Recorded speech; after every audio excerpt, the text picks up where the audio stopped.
오늘은 진짜 많은 사람들이 투자하시고 계시는 속스, 그리고 뭐 레버리지 3배 ETF인 속슬, 요거에 대해서 한번 말씀드려 보도록 할게요.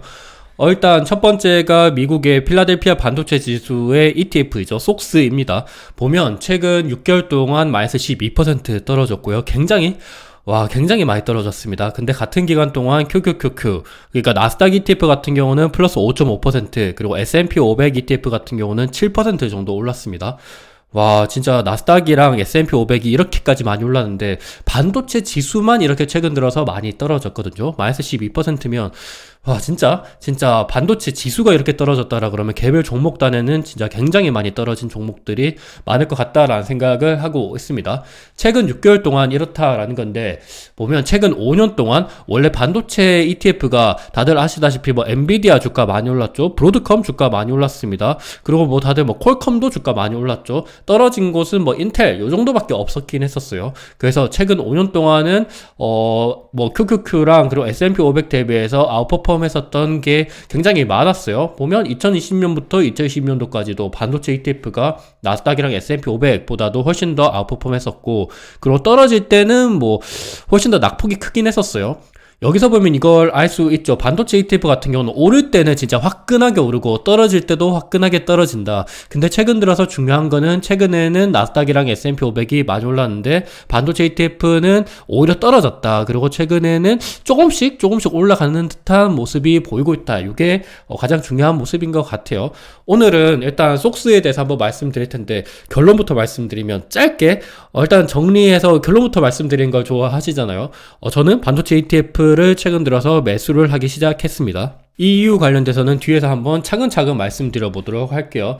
일단 속스 ETF 주가 추이를 보면 최근에는 거의 뭐 올랐다가 떨어졌다가 다시금 옆으로 행보하다가 다시금 오를 것 같은 듯한 움직임을 보이고 있고요. 속슬 3배 ETF죠. 3배 ETF 같은 경우도 거의 뭐 동일한 지수가 3배로 움직이는 거다 보니까 거의 비슷하게 움직이는 모습을 확인할 수가 있습니다.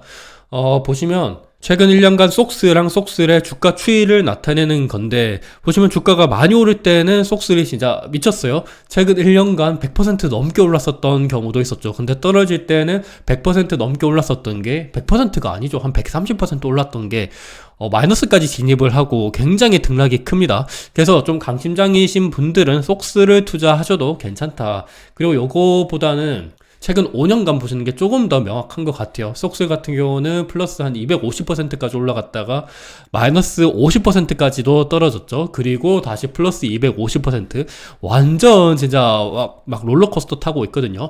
그래서 나는 좀 강심장이다 이러시는 분들은 어찌 보면 지금 주가가 떨어졌기 때문에 오를 때는 훨씬 더 많이 오를 수도 있다. 물론 만약에 떨어진다라 그런다면 훨씬 더 많이 떨어질 수도 있다. 요거는 한번 생각해 보시고 투자에 도움이 되셨으면 좋을 것 같습니다. 일단 오늘은 속스가 주제이기 때문에 속스에 어떤 종목이 들어가 있는지부터 말씀드리면, 다음과 같은 종목들이 있습니다. 첫 번째, 가장 많은 비중 11%를 차지하는 것이 브로드컴, 그리고 두 번째 엔비디아, 세 번째 AMD, 퀄컴, 텍사스 인스트루먼트, 마벨 테크놀로지, TSMC, 램리서치, KLA, 아날로그 디바이스, 어플라이드 머티리얼스, ASML, 마이크론, NXP, 세미컨덕터, 이렇게 들어가 있습니다. 제가 사실 속스 관련된 영상을 많이 찾아봤는데, 대다수 뭐 이런 차트를 가지고 지금 주가가 많이 떨어졌기 때문에 앞으로 AI가 점점 더 좋아질 거기 때문에 계속해서 사면 된다. 그리고 뭐 배당 수익률은 얼마나 주고, 그리고 자사주 소각을 얼마나 많이 하고, 요렇기 때문에 사야 된다라는 말을 하지, 요런 개별 종목단에 대해서 설명을 해주는 유튜버들은 잘 없는 것 같더라고요. 근데 일단 가장 중요한 거는 요 ETF가 오르기 위해서는 요 개별 종목들의 주가가 올라야 됩니다. 그래서 요 ETF를 투자하시는 분들은 개별 종목들이 세부적으로 좀 아시는 건 힘들잖아요. 워낙 영문으로 된 레포트도 많고, 미국 주식은 우리나라랑 다르게 유료로 된 레포트들도 굉장히 많아요. 그래서 그 부분들에 있어서는 좀 상세하게 알기는 힘들긴 한데, 그래도 대략적으로 어떤 사업을 하고 있고 최근에 이슈는 어떤 게 있는지 요거는 그래도 대략적으로 아시는 게 중요합니다. 브로드컴, 엔비디아, AMD 뭐 하는 기업인지 다들 아시죠? 최근에 브로드컴은 ASIC, 그리고 엔비디아는 뭐 GPU, 블랙웰, 그리고 뭐 루빈 요런 쪽으로 유명하죠. 이슈가 많죠. AMD는 엔비디아 대비해서 최근에 GPU 시장에서 좀 점유율이 밀리고 있기는 한데, 그래도 차세대 프로세서 같은 경우도 최근에 CES에서 발표를 하는 모습을 보였습니다. 퀄컴 같은 경우도 이거 일일이 다 말씀 안 드릴게요. 오늘 영상이 너무 길어질까봐. 여튼, 여러분들 뭐 대충 어떤 기업인지 다들 아셔야 됩니다. 텍사스 인스트루먼트 산업용 반도체, 최근 들어서는 전기차 쪽으로 들어가는 반도체를 많이 만들고요. 마벨 테크놀로지 어떤 기업이죠? 이것도 주문형 반도체로 최근에 굉장히 각광을 많이 받고 있습니다.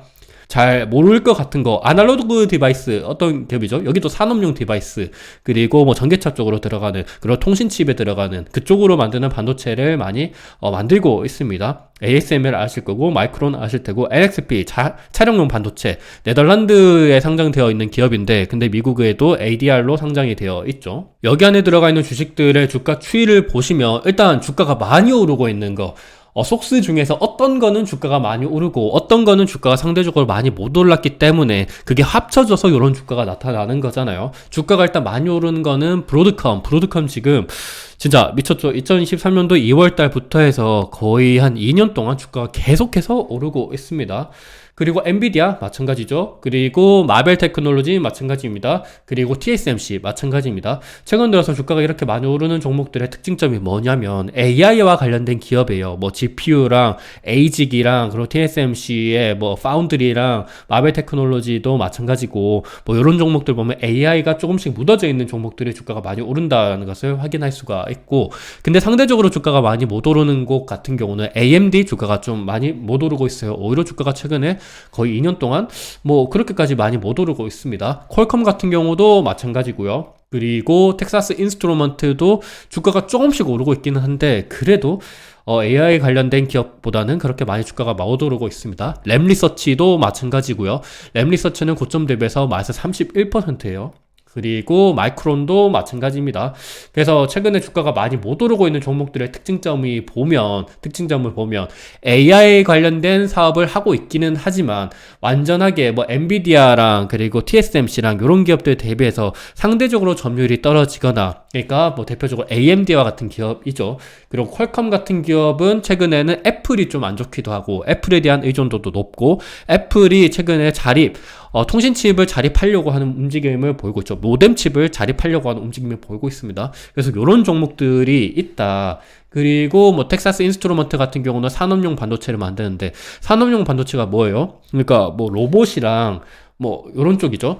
요런 로봇에 들어가는 반도체, 요런 반도체, 그리고 전기차 쪽으로도 들어가는 반도체, 그리고 통신 쪽으로도 들어가는 통신탑 같은 데 들어가는 반도체, 뭐 요런 것들이 산업용 반도체라고 생각하시면 좋을 것 같아요. 뭐 의료용 반도체 이런 것들도 마찬가지입니다.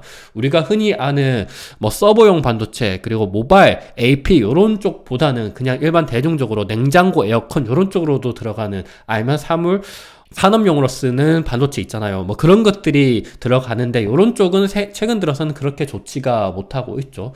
그래서 이런 부분들을 투자하실 때는 어느 정도 좀 눈여겨보셔야 된다. 어떤 것들은 오르고 어떤 것들은 떨어지는지 좀 알아보시는 게 중요할 것 같고, 램리서치는 최근에 왜 떨어지고 있는지, 램리서치는 중국과 미국 간의 미중 갈등 때문에 램리서치, 도쿄일렉트론, 뭐 어플라이드 머티리얼스, ASML 이런 기업들이 주가가 많이 떨어지고 있습니다. 아무래도 중국 매출 비중이 높은 중국 쪽으로 많이 못 팔게 되면 거기에 대한 타격이 있다라고 생각을 하시면 좋을 것 같고, 마이크론 같은 경우는 최근에 HBM 관련돼서 워낙 좋기는 한데 근데 최근에 가이던스 발표를 했었죠. 범용 반도체가 워낙 안 좋기 때문에 내년도 2025년도 지금이죠. 내년도가 아니고 이제는. 그래서 2025년도 실적이 안 좋을 것이다 라고 발표를 하는 만큼 가이던스가 별로 좋지가 못했습니다. HBM은 좋지만 범용 반도체가 안 좋다라는 특징점이 있었어요. 그래서 속스, 그럼에도 불구하고 제가 왜 투자를 하냐라고 물어보신다면 일단 AI는 계속해서 좋을 것 같아요. AI는 계속해서 좋을 것 같은데 산업용 반도체는 사실상 좋을 것 같다라는 생각은 안 되지만 요쯤 되면 안 좋은 게 이미 좀 많이 반영이 되지 않았을까라는 기대감이 있기 때문입니다. 한번 차근차근 보도록 할게요. 일단 AI 관련돼서 마이크로소프트가 25년 AI 데이터 센터에 800억 달러를 투자하겠다라는 이야기를 했었습니다. 마이크로소프트뿐만 아니라 아마존 같은 경우도 800억 달러 투자를 하겠다라는 얘기를 했었고요. 800억 달러가 말이 800억 달러지 하나로 하면 한 100조 정도 됩니다. 빅테크만 따져보면 우리나라 와, 우리나라 예산만큼 투자하는 걸 거예요. 마이크로소프트, 아마존, 뭐 구글 요런 애들 다 포함하면. 그래서 그런 거를 보면 굉장히 돈을 많이 투자한다. 그래서 그런 거를 보면 AI 시장은 계속해서 좋지 않을까라는 기대감을 해볼 수가 있을 것 같고, 그리고 중국의 바이트댄스 같은 경우도 제3국을 우회해서 엔비디아 칩을 확보하겠다. 요런 이야기를 할 만큼 지금 미국이랑 중국이랑 박터지게 싸우고 있는데, 바이트댄스가 지금 뭐 미국의 바이든 정부에서는 틱톡의 미국 사업부를 매각해라 라는 이야기도 할 만큼 굉장히 미중 갈등에 있어서 그 중심점에 있는 기업 자체가 엔비디아 칩을 이렇게 확보하겠다라는 얘기를 하는 거는 엔비디아 칩, AI가 그만큼 중요하다라는 이야기이기도 하겠죠. 그래서 이런 것들을 보면 AI는 뭐 여전히 좋지 않을까라는 생각을 해볼 수가 있을 것 같고, 그리고 엔비디아 말고 최근에는 브로드컴이 맞춤형 반도체 에이직을 뭐 만들어주겠다라는 이야기를 많이 하고 있습니다. 요런 것 때문에 브로드컴이 최근에 1조 달러, 시총 1조 달러에 진입을 했죠. 그래서 브로드컴이 지금 버크셔 해서웨이보다 시총이 조금 더 높습니다. 버크셔 해서웨이도 참고로 1조 달러를 돌파했다가 최근에는 주가가 좀 떨어지긴 했어요. 여튼 브로드컴 위에는 이제 뭐 다들 아시는 기업이에요. 사우디 아람코 같은 경우는 거의 국영 기업이기 때문에 요거는 제외하고, 그래서 그만큼 AI가 굉장히 각광을 받고 있는다. 앞으로 AI도 올해도 계속해서 좋지 않을까라는 생각을 해볼 수가 있을 것 같고, 최근에 폭스콘 실적도 좋았죠. 그러면서 엔비디아와 같은 전 세계 반도체 주식들도 많이 올랐습니다. 폭스콘이나 HP나 아니면 델과 같은 기업들의 실적이 중요한 게 얘들이 서버 업체잖아요. 뭐 물론 폭스콘은 애플, 아이폰을 만들어주기도 하고, 델이랑 HP 같은 경우는 노트북을 만들어주기도 하는데, 지금 노트북이랑 애플, 아이폰 같은 경우는 조금 어려운 모습이 좀 보이고 있기는 하거든요. 근데 서버 같은 경우는 여전히 좋다라는 이야기를 할 만큼, 그래서 전 세계 AI와 관련된 반도체 주식들이 많이 오르고 있는, 앞으로도 좀 좋지 않을까라는 그런 생각을 해볼 수가 있을 것 같습니다. 그리고 AI는 좋을 것 같은데, 그러면 앞서 보신 것처럼 뭐 최근에 주가가 많이 못 오른 뭐 텍사스 인스트루먼트나 아날로그 디바이스나 아니면 반도체 장비주인 램리서치, 어플라이드 머티리얼스, 그리고 뭐 마이크론과 같은 기업들, 얘네들의 주가가 어떨 것 같냐. 얘들 주가만 오르면 속스 주가가 많이 오를 수가 있겠죠. 요 부분 관련해서 한번 말씀드려보면, 일단은 AI는 경기와 상관없이 계속해서 수요가 필요하잖아요. 뭐 경기가 안 좋아도, 지금 사실 미국의 경기가 그렇게 좋은 건 아닙니다. 제조업 PMI 지수를 보시더라도 계속해서 50 이하를 밑돌고 있고, 서비스업만 좋죠. 서비스업만 좋다는 거는 AI가 좋다라는 건데, 제조업과 관련된 반도체 기업들은 별로 좋지 않을 것 같다라는 이야기인데, 근데 걔네들의 지금 경제 데이터를 보시면, 일단 첫 번째 ISM 제조업 PMI 지수입니다. 50 미만을 계속해서 밑돌고 있죠. 근데 최근에는 조금씩 올라가는 듯한, 거의 저점을 치고 이쯤 되면 많이 떨어졌다, 제조업이 안 좋은 거는 이미 좀 선반영이 됐고, 앞으로 이게 안 좋아지는 것보다 좋아지는 게 조금 더 일어날 수도 있지 않을까라는 그런 기대를 해보면, 반도체 주식들, 제조업과 관련된 반도체 주식들 나쁘지 않지 않을까라는 기대를 해볼 수가 있을 것 같아요. ISM 제조업 PMI 지수 같은 경우는 최근 들어서 예측치 대비해서 두 달 연속 좋게 나왔죠. 그래서 이런 부분들을 한번 기대를 해볼 수 있을 것 같고, 그리고 OECD 선행지수 같은 경우도 최근에는 옆으로 움직이는 모습을 보이고 있다가 다시금 우상향하는 듯한 움직임을 보이고 있거든요. 그래서 이 부분도 한번 참고 삼아 보시면 좋을 것 같다. 그리고 세 번째, 재고일수. 반도체를 투자할 때 있어서는 AI는 사실 상관없어요. AI는 재고랑 상관없이 그냥 꾸준히 이렇게 늘어나거든요. 근데 수요가 늘어나거든요. 근데 특히나 우리나라 메모리 반도체와 같은 기업들은 재고가 굉장히 중요해요. 사이클을 깁니다. 반도체 슈퍼 사이클이 2017년, 2018년도 그때 서버, 클라우드발 슈퍼 사이클이 있었죠. 그리고 2021년도, 22년도 언택트발 수요가 있었습니다. 그래서 재고가 이렇게 늘어날 때, 그때 보통 슈퍼 사이클이 있었는데, 근데 이런 질문도 할 수가 있을 것 같아요. 재고가 늘어나면 반도체 가격이 떨어지고 공급이 그만큼 늘어난다는 건데, 당연히 기업들 실적이 안 좋은 거 아니에요? 라고 물어볼 수가 있는데, 근데 아닙니다. 재고가 늘어날 때도 수요가 늘어나는 거랑 동시에 재고가 늘어나는 거는 오히려 좋게 해석을 해요. 그래서 반대로 2020년도, 2019년도 요때는 반도체 주식들이 별로 좋지 않았죠. 디리스킹, 수요가 워낙 떨어지기 때문에 감산을 하거나 아니면 공장 폐쇄를 하거나 이런 이슈가 있었을 때였습니다. 2013년도 요때도 마찬가지였죠. 그때 뭐 반도체 D램 가격이 너무 많이 떨어져가지고 감산을 하겠다, 재고 조정을 하겠다, 그러기 때문에 주가도 좀 안 좋았었고, 뭐 이렇게 많이 떨어졌었던 겁니다. 근데 최근 들어서는 이게 어느 정도 좀 잠잠해지지 않았을까라는 기대를 해보면, 조금 이 부분 관련돼서 무조건 좋다라는 게 아니고, 이게 어느 정도 좀 악재가 선반영이 됐으면 그래도 조금씩 기대를 해볼 수 있지 않을까라는 기대를 저는 일단 해보고 있을 것 같아요. 그리고 네 번째죠. 글로벌 세미컨덕터 매출액을 보면 2017년도, 2018년도 슈퍼사이클, 2011년도, 22년도 슈퍼사이클, 23년도에서 24년도 요때 그래도 좀 나쁘지 않았어요. 근데 오를 때 나쁘지 않았던 것이 어디냐면 미국입니다. 미국이 세계 월드를 이끌었었어요. 근데 다른 국가들, 뭐, 유럽 마찬가지죠. 재팬, 그리고 중국 그렇게 좋지가 못했어요. 근데 이게, 전체적으로 뭐 똑같이 움직였거든요. 미국이 떨어지든 유럽이랑 중국이 올라가든 언젠가는 만나야 되는데, 근데 미국이 떨어진다는 거는 AI 시장이 저문다라는 거거든요. 지금 AI 뭐 아마존, 뭐 엔비디아, 그리고 마이크로소프트, 뭐 요런 메타 요런 애들이 전반적으로 미국에 AI 데이터 센터를 많이 짓고 있잖아요. 여기 떨어진다라는 거는 AI 데이터 센터를 그만큼 안 짓는다라는 거예요. AI 거품론이 꺼진다는 건데, 사실 그거보다는 산업용 반도체가 조금씩 이게 이쯤 되면 바닥이지 않을까라는 기대를 해보는 게 저는 조금 더 맞지 않나라는 기대를 저는 그런 희망을 품고 있습니다. 그리고 전기차 관련돼서는 사실상 그렇게 좋지는 못하고 있어요. 그래서 제가 계속해서 말씀드리는 게 일단 무조건 오른다라는 건 아니에요. 근데 여러분들이 어느 정도 이런 부분들이 있다라는 거는 한번 알고 투자하시는 게 좋을 것 같으니까 좋은 면이랑 안 좋은 면이랑 전반적으로 좀 보여주려고 노력을 하고 있습니다. 최근에 독일이 전기차 판매가 급감하면서 유럽 최대 전기차 시장을 영국에 넘겨줬습니다. 아무래도 중국에 대한 영향이 좀 큰 것 같아요. 중국의 전기차 경쟁력이 워낙 높아지고 있기 때문에, 그리고 보조금도 없앴기 때문에, 그리고 경제 자체도 워낙 안 좋아요. 그래서 전기차가 많이 안 팔리면 이쪽으로 들어가는 반도체가 좀 안 좋아질 수도 있겠구나. 산업용 반도체, 아날로그 디바이스, NXP 아니면 뭐 텍사스 인스트루먼트 이런 기업들도 한번 좀 영향이 있다라는 생각을 해보시면 좋을 것 같고, 그리고 트럼프랑 머스크가 지금 많이 친하죠. 그래서 뭐 전기차 보조금 철폐 이런 이야기도 많이 나오고 있습니다.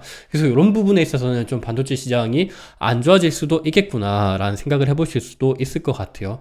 근데 요거보다는 AI 자체가 좋아지면 이런 것들을 상쇄할 만큼 속스의 주가도 많이 올 수도 있어요. AMD 같은 경우는 최근에 차세대 AI 프로세서를 발표했습니다. 뭐 이런 것들이 발표했는데, 사실상 지금은 엔비디아의 GPU보다는 그렇게까지 경쟁력이 떨어지고 있기는 한데 그래도 열심히 잘하고 있는 모습을 보이고 있다. 기대를 해볼 수가 있다라는 생각을 하고 있고, 퀄컴 같은 경우는 애플이 자체 모뎀 칩을 내년도에 출시하겠다라는 이야기를 하고 있어서 퀄컴과 결별하겠다라는 이야기를 하고 있으니까 이 부분 관련돼서 좀 우려사항이 있고, 요것 때문에 좀 주가도 많이 못 오르고 있죠. 근데 퀄컴이 아시다시피 스마트폰 AP 의존도가 워낙 커요. 특히나 애플 의존도도 워낙 크기도 하죠.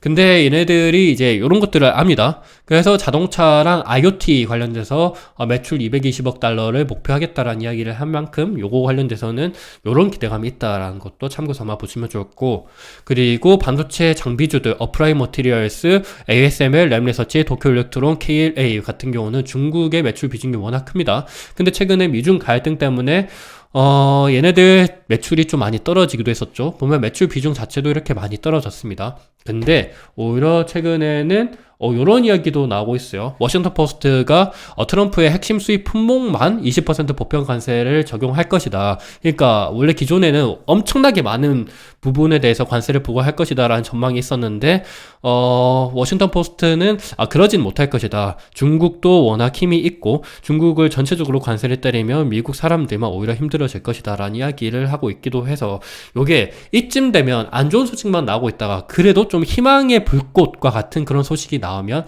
이쯤 되면 좀 선반영이 좀 된 거 아닌가라는 그런 기대감도 있을 것 같아요. 뭐 물론 트럼프는 가짜 뉴스다라고 반박하기도 했습니다. 그리고 마지막으로 마이크론 같은 경우는 최근에 가이던스를 예상치보다 좀 안 좋게 발표를 했습니다. 근데 HBM은 여전히 좋다. 범용 반도체가 안 좋기는 한데 범용 반도체는 내년도 하반기부터는 좀 좋아질 것이다 라는 이야기를 하고 있어서 보통 주식시장은 6개월 선반영을 합니다. 근데 내년 하반기부터 좋아질 것이다 라고 하면 내년도가 지금 2025년도 하반기죠. 그래서 그런 거를 보면 조금 앞으로 저점을 찍고 올라갈 수도 있지 않을까라는 기대감이 있을 것 같아요. 그래서 오늘은 일단 속슬 관련돼서 한번 말씀을 드려봤는데 전체적으로 어떤 종목들이 들어가 있고 그리고 얘네들이 어떤 뭐 이슈가 있는지 그리고 주가가 어떤 종목들이 많이 올랐고 어떤 종목들이 많이 떨어졌는데 어떤 산업용 반도체랑 그리고 전기차랑 그리고 미중 갈등 그리고 낸드랑 디램 간의 범용 반도체 이슈 이런 것들에 대해서 한번 말씀드려봐서 앞으로 어떻게 될 것 같을지 이 부분 관련돼서 한번 좀 생각해 보시면 좋을 것 같다라는 말씀을 드리면서 오늘 영상을 마무리하도록 하겠습니다. 투자 어느 정도 도움이 되었으면 좋을 것 같습니다. 감사합니다.